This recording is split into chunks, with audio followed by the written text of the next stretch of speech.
this crystal field splitting energy and postulates of crystal field theory, how the molecules in octahedral complex will be splitted, and what is the process of tetrahedral square planar splitting, band theory, and followed by semiconductors. These are the topics we are going to revise today, right? So in crystal field theory, so what happens? We are taking metal. Metal is in contact with ligand. When metal ligand are able to involved in coordinate covalent bond formation, there is a possibility of coordinate covalent bond. So that coordinate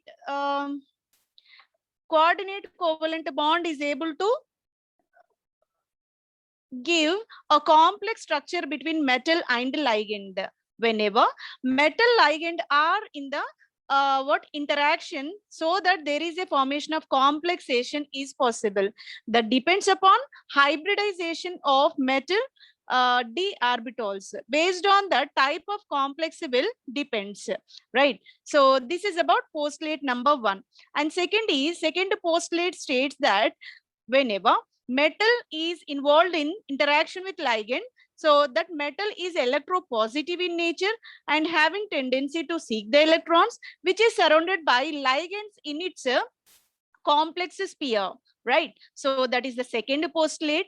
Here ligands may be electronegative in the nature, which are called point charges. Otherwise neutral in nature, these are called point dipoles.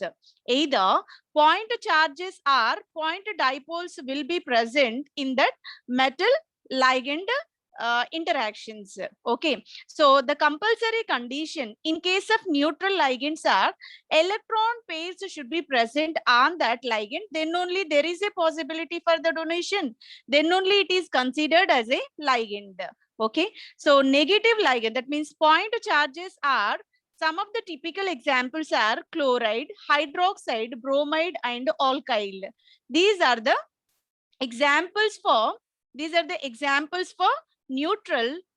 negative, whereas neutral ligands are given as water and ammonia, where we have lone pair of electrons and oxygen and nitrogen. This is the third postulate. Let us move on to next postulate of crystal field theory. Crystal field theory next postulate will be all the d orbitals without interaction, without participation with ligands, all d orbitals are existing in degenerated state. Means all the d orbitals are having equal energy. That's the reason why. So these are called degenerated d orbitals. Whenever ligand is approaching these d orbitals, ligand is in close proximity of d orbitals, what happens? There is a splitting of orbitals are possible. So the question is, why d orbitals are splitting whenever ligand is approaching the central metal? Because when ligand is approaching, ligand is compressing some kind of electrons, and d orbitals present in the metal also having some extent of electrons. That's the reason why there is a possibility of electron repulsions between ligand and metal. Electron repulsions are generated. These repulsions are causing deviation in the energy levels. Highest repulsion orbitals will go up, lowest repulsion orbitals will come down. Now non-degenerated orbitals will be generated. Okay, based on the strength of ligand, the complexes may be high spin and low spin. High spin complexes are nothing but, here you can observe, so the complex which is having maximum unpaired electrons in that, which is called a high spin. Minimum number of unpaired electrons when present in that complex, it is called a low spin. Okay, high spin complex is nothing but having more number of unpaired electrons. Low spin is nothing but less number of unpaired electrons. Whenever cobalt Cn taken 6 minus 3 and cobalt F6 minus 3 was taken, cyano-functional group is the stronger one, hence it able to pair up all the electrons. That's the reason why it contains minimum number of unpaired. When minimum number of unpaired are there, then it is considered as a low spin. Cobalt F6 minus 3, where Fluoro being it is the weak field ligand. Pairing of electrons are not possible. All the electrons are existing in unpaired state, which is a kind of high spin complex. In this way, complexes can be categorized into high spin, low spin based on the strength of these ligands participated in the complexation. Right? Now let us move on to how many type of d orbitals are present. D orbitals are of two types, T2G orbitals and also EG orbitals. Triply degenerated are called T2G, doubly degenerated are called EG orbitals. T2G orbitals are defined as dxy, dyz, dzx orbitals, whereas EG orbitals are dx square minus y square and dz square orbitals. T2G orbitals are laying in between the axis of D. Lobes are laying in between the axis, whereas EG orbitals are upon the axis. Hence, T2G are called non-axial, EG are known as axial orbitals. When we see these set of 5 d orbitals, all d orbitals are double dumbbell in nature and these are specifically directional. Directional stands for they are oriented either x coordinate, y coordinate, z coordinate. This is called directional nature. Right. So dxy, dvz, dzx orbitals, these three orbitals are laying in between the axis. If these are laying xy, yz plane, in between yz plane, you can consider them as dyz orbitals. Whenever orbitals are in between xz plane, you can say dxz and followed by dyz, dxy. So all these are called non-axial, where lobes are laying in between the axis. And remaining two orbitals are called doubly degenerated because these two orbitals are having equal energy. Dx square minus y square and dz square orbitals are the kind of EG orbitals. These are laying upon the axis, hence we can say these are called axial orbitals. Now, d orbital categorization completed. Let us move on to why crystal field splitting and how crystal field splitting is possible. In order to explain this, we have the 5 d orbitals. Always d orbitals are 5 which are in the degenerated state, all are existing in ground state. Whenever ligand is approaching, there is a possibility of splitting into two sets. One of the set moves to higher energy and another set moves to lower energy. Higher energy orbitals are called EG orbitals. Lower energy orbitals are called T2G. This is possible in octahedral splitting. This is a kind of octahedral splitting. Whatever energy gap present between these two set of d orbitals is given as crystal field splitting energy. The energy separation between T2G and EG orbitals are called crystal field splitting energy. Right? So where T2G orbitals are high stability because of lower energy. EG orbitals of high energy, lower stability will be there. So this is about the splitting pattern in crystal field d orbitals. Now let's move on to what is meant by spectrochemical series. Spectrochemical series all ligands. So we already know that whenever ligands were considered when able orbitals into two sets, there is a possibility of splitting, and the type of splitting mainly depends upon strength of ligands only. So arranging on the ligands in accordance with their increasing strength is called a spectrochemical series. So the ligands which are laying at the bottom place are weak field. As we are moving forward, their strength is gradually increases. When we are moving from iodo to bromo, bromo to chloro, in this way, what happens gradually strength will be raised. It's very simple to remember the series because initially we will have halides followed by oxygen containing ligands followed by nitrogen containing ligands will be there, and finally here nitrogen oxygen combination, and the highest strength ligand will be carbonyl. right?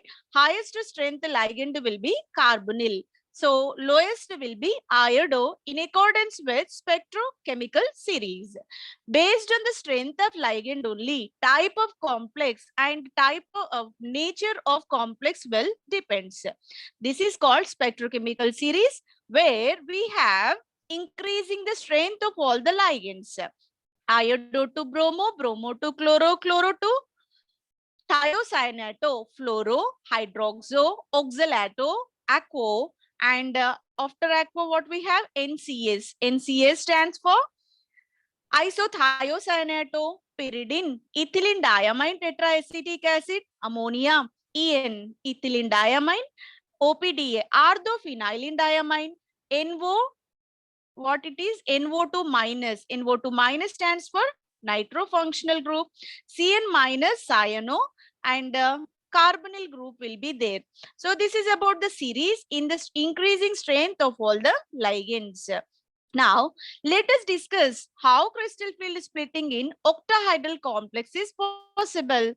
In the octahedral complex, here the hybridization of d-arbitol involves either sp3d2 or d2sp3 hybridization. Orbital hybridization will be sp3d2 or d2sp3 is possible. And in this octahedral complex, central metal is having 6 ligands around that. Hence, we can say coordination number will be 6. Number of bonds between central metal and ligand is called a coordination number. Here, coordination number will be 6 for octahedral complex. Whenever this octahedral complex was taken, it is represented like this. Metal, 4 corners are occupied by 4 ligands. These are called equatorial bonds. And these two ligands are placed above and below of the plane. These two are called axial bonds. Equatorial 4 ligands, axial 2 ligands will be arranged in the regular octahedral corners. So this is the distribution of octahedral complex. Now, let us see the important condition of octahedral splitting. Whenever this complex of octahedral involved in interaction with ligand is approaching the central metal in between the axis. Orbital, what approach of ligand is possible from in between the axis. Whenever in between the axis approach is there, in between orbitals energy, sorry, d orbital, 1 second, octahedral ligand is approaching along the axis. Ligand is approaching along the axis. Along the axis in the sense here, we already discussed d orbitals are splitted. D orbitals are categorized into 2 types. Axial orbitals are EG, equatorial orbitals, non-axial orbitals are T2G, right? So EG orbitals are laying on the axis.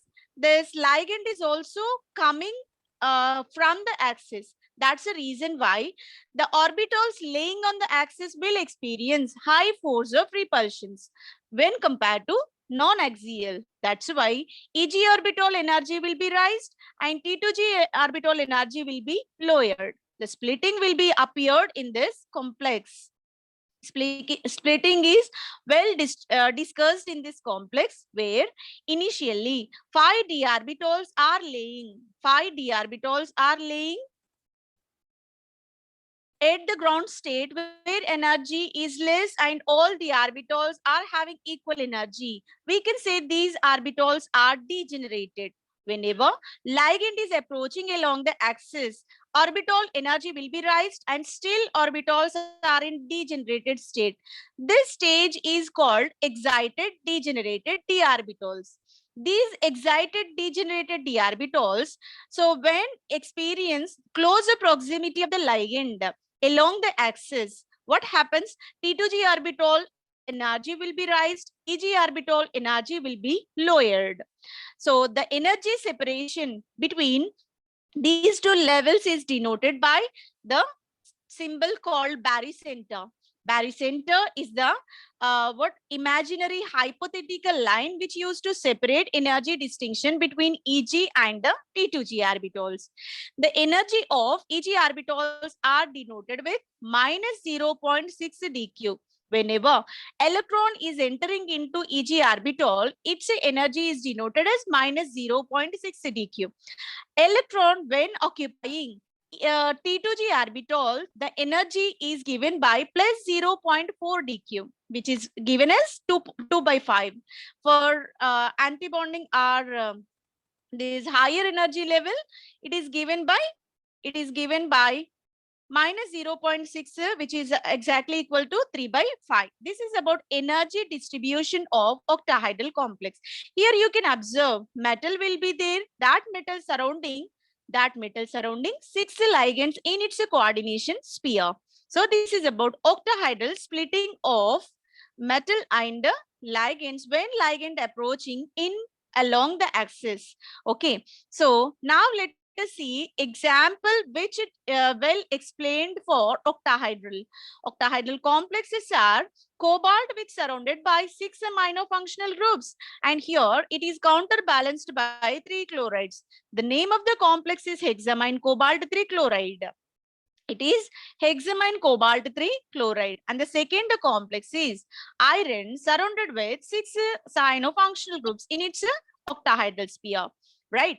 Hexacyanoferrate 3 anion it is named as hexacyanoferrate 3 anion. These are the typical examples for octahedral complexes. Right? So this is about the energy profile diagram of octahedral complex, where we have Eg at lower level, T2G at lower level, Eg at higher level. Right? Now let us move on to tetrahedral crystal field splitting. Tetrahedral stands for whenever central metal coordinated with 4 ligands in its regular tetrahedral corners is called a tetrahedral complex. In order to get the tetrahedral complex, metal should involved in sp3 type of hybridization. sp3 hybridization involved in this tetrahedral complex. Coordination number of metal will be 4. It indicates metal now surrounded by 4 ligands in the tetrahedral sphere. So hence we can say coordination number is 4. Again, here splitting of d orbitals are possible into 2 sets like T2G and Eg orbitals are possible. But that splitting will be, that means orientation will be different. Splitting will be into 2 sets only, but arrangement of orbitals will be inverted when compared to octahedral complex.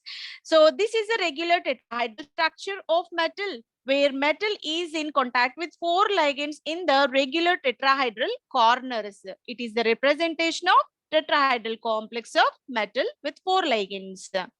Now you can see a typical example comes under tetrahedral complex. Copper tetrachloride -2. So it is the best example for tetrahedral complex, where we have 4 ligands. One is towards the weir, this chloro away from the weir, these 2 chloro are in the plane, right? So this is about tetrachlorocuprate 2 ion. The name of the complex will be tetrachlorocuprate 2 ion, right? The condition for tetrahedral complex will be ligand is approaching the metal in between the axis. Ligand is approaching the metal in between the axis. Whatever the orbitals laying in between the axis experience high repulsive forces. In between the axis will move up. So axial orbitals will come down. That means dx square minus y square dz square orbital energy will be raised, whereas dxy, dyz, dzx orbital energy will be lowered, right? So this is about splitting of d orbitals in tetrahedral complex. Here you can clearly observe how the splitting is carried. Initially, we have 5 degenerated d orbitals, all are laying at ground state. Whenever ligand is approaching in between the axis, energy of d orbitals will be raised. This is called degenerated excited d orbitals. In tetrahedral complex, ligand is approaching in between the axis, hence T2G orbital energy will be raised, where 3 set of orbitals are laying up, and Eg orbital energy will be lowered. These orbitals are laying down, right? The energy gap between these two sets is again called as barycenter, and whenever electron is added to T2G, it is stabilized by the energy that is minus 0.4. When electron is added to Eg level, what happens? Plus 0.6 energy will be given to that electron.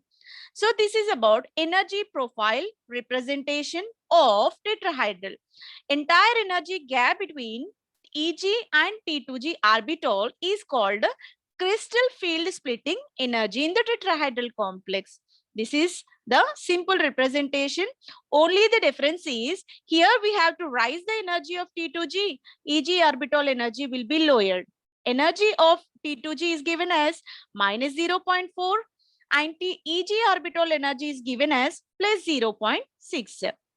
Right. So this is tetrahedral splitting. Now let us see a simple example for tetrahedral complex. Nickel tetracarbonyl, nickel tetrachloride minus 2 anion. So both are the part of tetrahedral complexes. Nickel tetracarbonyl, nickel tetrachloride anion. So these two are the simplest examples for tetrahedral complex. The condition for this will be ligand is approaching in between the axis. Now, let us move on to the interrelation between energies of octahedral and tetrahedral. Octahedral is of 6 ligands, tetrahedral is composed of 4 ligands. When we equalize the energy between these two, tetrahedral splitting is 4/9 octahedral splitting. Because here the ligands are less, that's why both are equated by the equation tetrahedral splitting energy is equal to 4/9 delta 0, right? So this is the energy equation, energy relation between octahedral and tetrahedral. And the next topic of today's class is crystal field splitting in square planar complex. Square planar complex stands for all the ligands are laying within the plane and it is represented in a square molecule, right? Where 4 ligands are surrounding central metal and the metal is involved in DsP2 kind of hybridization. DsP2 is the hybridization of the metal and its coordination number will be 4. Metal surrounded by 4 ligands and 4 corners they are occupied. So which is well represented in this complex which is called as cisplatin.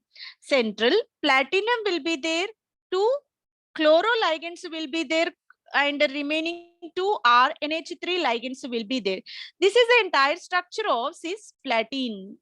Whenever cisplatin was taken, the compulsory condition is not only cisplatin, whatever the square planar complex was taken, the compulsory condition is ligand is approaching the central metal through XY axis. It is the condition for square planar complex formation. Ligand is approaching the metal through XY axis. That's why the orbitals laying in XY plane will be energy will be raised and remaining orbitals energy repulsions will be more. That's why energy will be less. Now let us see how the splitting of a square planar is possible in this metal. This is about the simplest representation of square planar complex splitting. Initially, all the orbitals are existing in the same energy level, which is called a degenerated state. This degenerated d orbitals now involved in splitting of orbitals. Whenever these orbitals get splitted, 3 orbitals are laying down, 2 orbitals are laying up, right? So T2G, Eg, up to this you can say it is the kind of octahedral. But the condition is ligand is approaching along XY axis. So in between Eg, we have dx square, y square, dz square. Dx square, y square experiencing high force of repulsions because ligand is also xy, dx square, y square also xy plane. That's why highest repulsions are experienced by dx square minus y square orbital and dz square orbital energy will be lowered. So this is the second step of splitting in square planar complex. And when we are taking T2J orbitals, here we have 3 sets. Among three sets, two orbitals are lower in energy, XY orbital experience somewhat higher energy because ligand is approaching along XY plane, even though EG orbitals are laying in between the axis, but XY plane experience some extent of repulsions. That's why dx square minus y square will be the higher energy, and the next will be dxy. dz square is the next energy level. Lower energy state will be dyz dzx orbital. This is about the energy profile distribution in square planar complex. Now, let us compare all kind of splitting patterns whichever observed in the crystal field compounds, crystal field splitting in all coordinate covalent complexes. Here, let us assume these are the 5d orbitals. All are laying on the same plane, and these are said to be in ground state and are called degenerated, means equal in the energy. Now, let us discuss how octahedral splitting is possible. The single diagram represent all three kind of splitting patterns: octahedral, tetrahedral, and even square planar. All three can be represented in a single energy profile diagram, where octahedral splitting, the orbitals octahedral splitting can be observed as Eg up, T2G down. T2G orbitals are xy, yz, zx. Eg orbitals x square minus y square and z square. The energy gap between these two is denoted as delta OCT, stands for octahedral splitting. And let us move on to tetrahedral. Whenever tetrahedral splitting is possible, what happens? Eg orbital energy will be lower. T2G orbital energy will be raised. The energy gap between these two are called delta TET. Tetrahedral splitting is possible. Right? This is called tetrahedral. Now, let us move on to square planar. How it is possible? When square planar is possible, x square y square energy will be raised, and dxy is the next level, dxz is the next level, dyz, dzx orbitals are of lower in the energy. This is about square planar splitting. So this simple diagram represents comparison between the all three kind of crystal field splitting. Now, let us move on to the energy relation between octahedral and square planar. Square planar splitting is equal to 1.74 into delta O. Square planar splitting is equal to 1.74 into delta O will be the relation between octahedral and square planar complex. Now, let us see what are the factors which influence in crystal field splitting. Crystal field splitting is mainly influenced by the factors such as charge and the metal ion. Whenever vanadium having +2, its a crystal field splitting energy is 11,800. Vanadium having +3, 17,850 will be there. What is the observation from this? Vanadium +2, vanadium +3. 11,000, 17,000. That means as the charge in the central metal rises, its a crystal field splitting energy also rises. So there is a direct proportionality. Principal quantum number. Whenever central metal is of 3D, central metal is of 4D, central metal is of 5D element. What is the interrelation between crystal field splitting? Octahedral of 3D is lower compared to 4D compared to 5D. As principal quantum number says that as we are moving, what happens? Their energy increases and subsequently its a crystal field splitting energy also rises. This is about second factor which related with crystal field splitting. Well explained by cobalt and rhodium. Cobalt is of 3D element, cobalt, rhodium, iridium. So rhodium is a 4D, iridium of 5D. So cobalt 3D 22,000 it will be. Rhodium 34,000 means 3D to 4D delta value will be gradually raised. Delta value will be gradually raised. This is the second factor with respect to crystal field splitting. And third one, nature of ligand. Greater the strength of ligand, field splitting energy also rises. So strength increases, the difference between two metal lower and higher energy also rises. So there is also again direct proportionality, right? So when we are taking octahedral, tetrahedral, octahedral energy is more than tetrahedral. Square planar octahedral, square planar is greater than octahedral. Sorry, octahedral is greater than square planar. So this is about the interrelation between geometry and the number of ligands. So octahedral number of ligands are more. That's why delta T is equal to 4/9 delta O. Square planar 4 ligands are there. That's why delta SP is equal to 1.73 delta O will be there. This is the uh, so this is the how geometry will influence crystal field splitting value. Okay, so fourth factor is completed. These are the applications of crystal field theory. What are the applications? The theory has been used to describe various spectrochemical aspects like colors of the complex, especially crystal field splitting, mainly used for the prediction of color of the complexes. Different complexes having different colors. This is because of DD transitions, means T2G, T2 T2G to EG, otherwise EG to T2G kind of transitions are possible. This is about color of the complexes mainly because of this crystal field splitting only. If all are in equal energy, there is no excitation of electrons and there is no formation of any colored complexes in that. And next is about crystal field theory. Hydration enthalpy is also determined. Whenever added with water, how much amount of heat evolved during the reaction is called hydration enthalpy. And spinal structure, what is the orientation of ligands and metals in the complexation, can also well explained by this crystal field theory.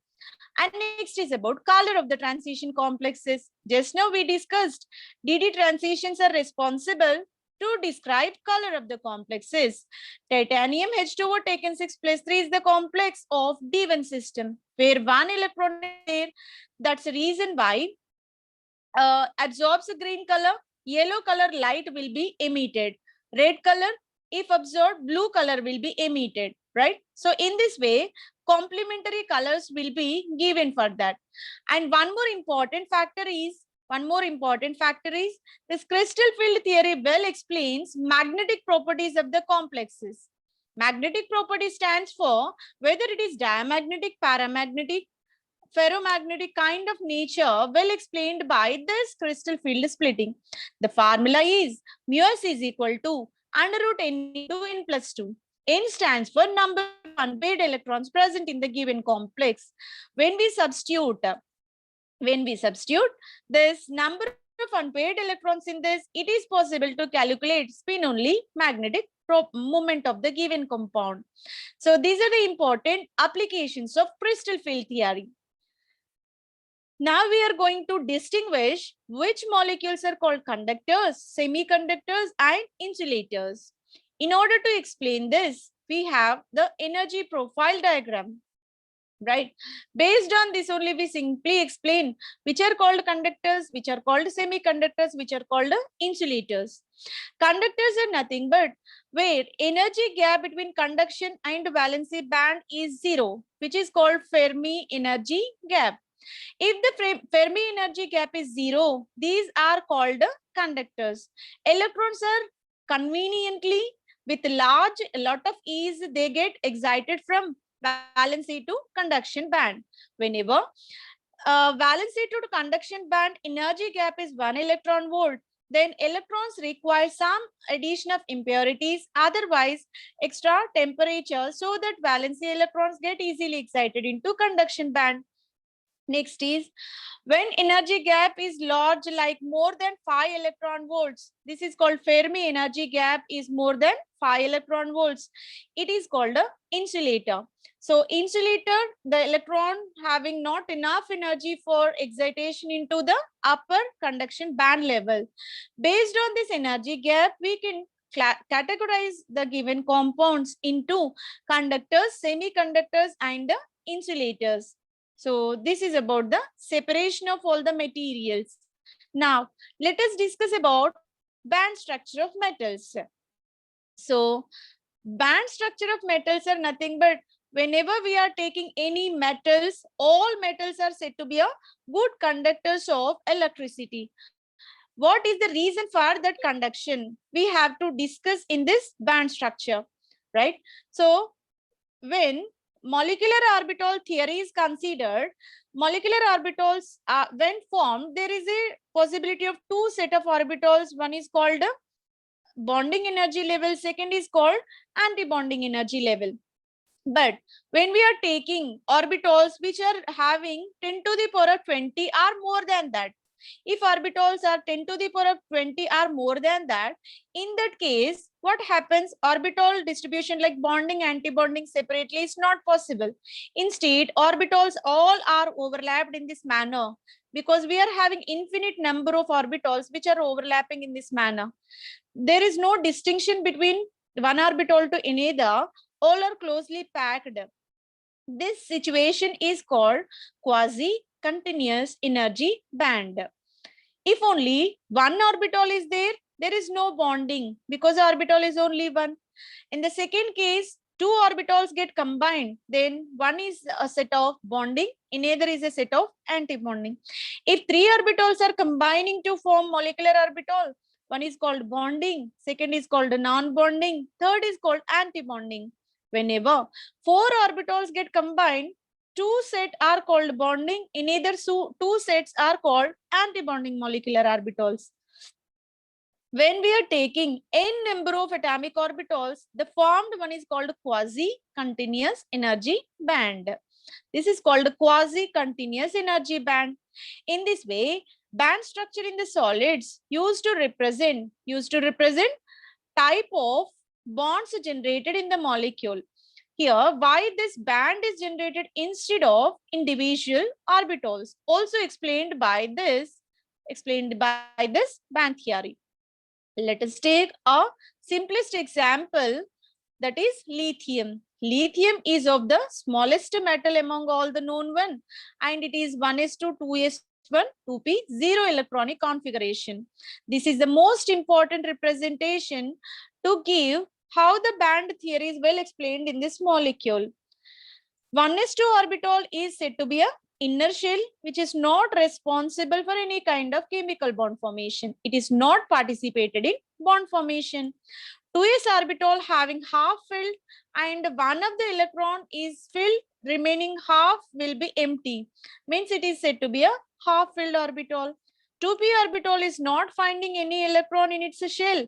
That's why we can say it is a vacant orbital. One is completely filled inner shell, half filled valency shell, then empty conduction shell will be there in lithium. Now, let us distribute all these in this lithium molecule. I'm taking two lithium atoms getting combined. When each lithium is contributing one electron, two electrons are distributed in bonding orbital only. Whenever Li3 means three lithiums get combined, each lithium contributing one electron. So among three electrons, two are laying in bonding, one electron is present in non-bonding orbital, and remaining one of the anti-bonding will be vacant. And I am taking lithium 4. Lithium 4 is categorized into two bonding, two anti-bonding. So each lithium is giving one electron, total 4 electrons. 4 electrons are laying in bonding, remaining 2 orbitals are empty, vacant in nature. So this is about lithium 4 molecule. Band structure in lithium is well explained here. And next, let us move on to, this is the most important diagram which used to explain why lithium is the best conductor of electricity. 1s orbital of all the lithium are completely filled. That's why all 1s orbitals of lithium are combined to give 1s energy level, which is called completely filled inertial. When we consider 2s orbital, this 2s orbital is half filled. 2s orbital is of half filled, and it is called a valency band. When 2p orbital was taken, it is empty in nature where electrons are not present. It is called vacant 2p orbital, and there is no energy gap between 2s and 2p, being these two are overlapped one with each other.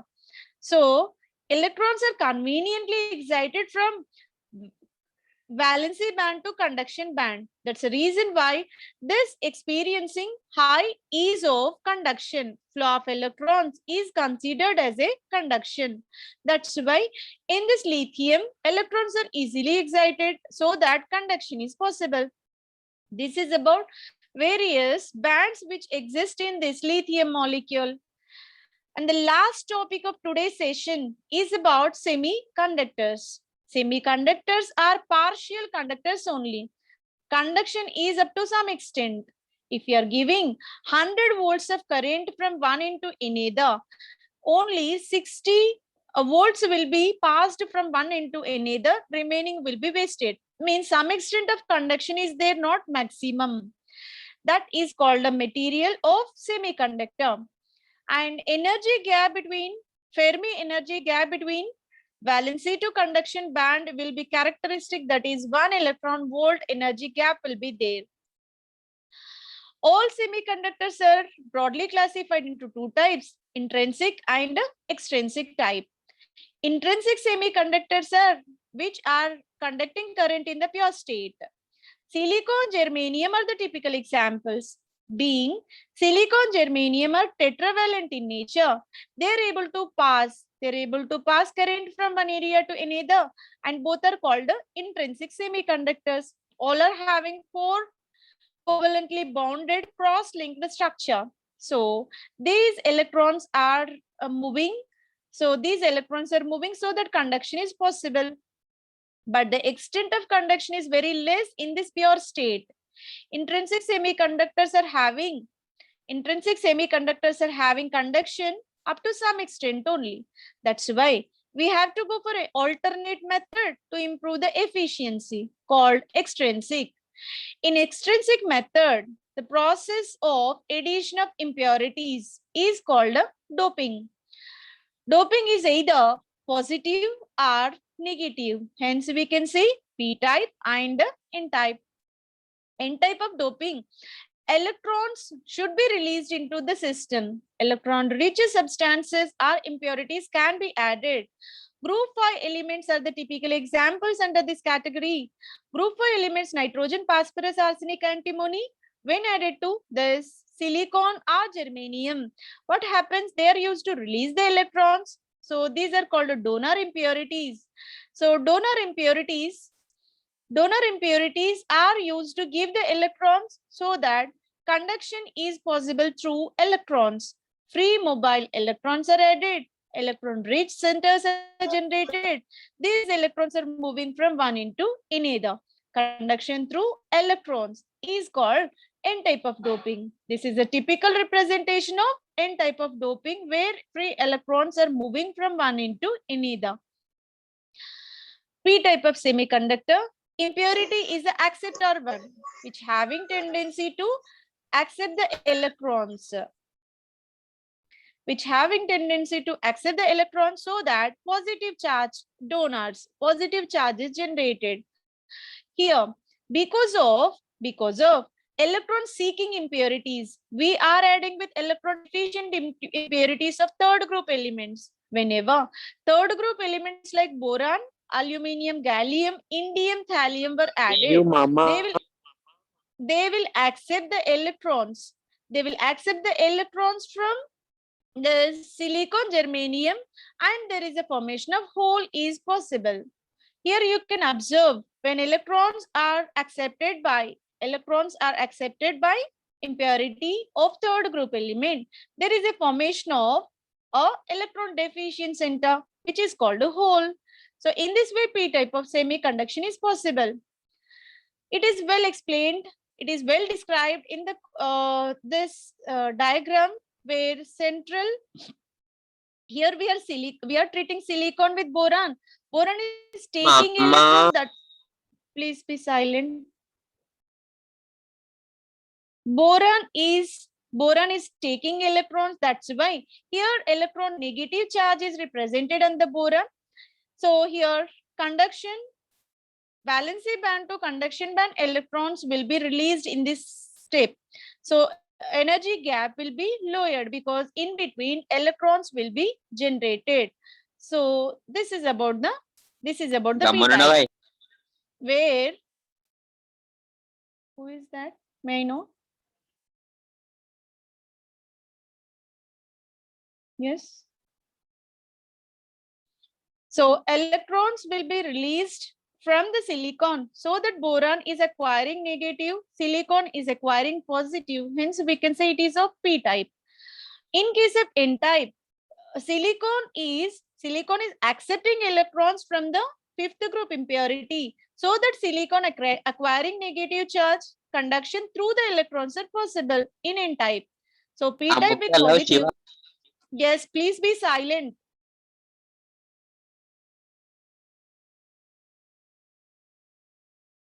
Right?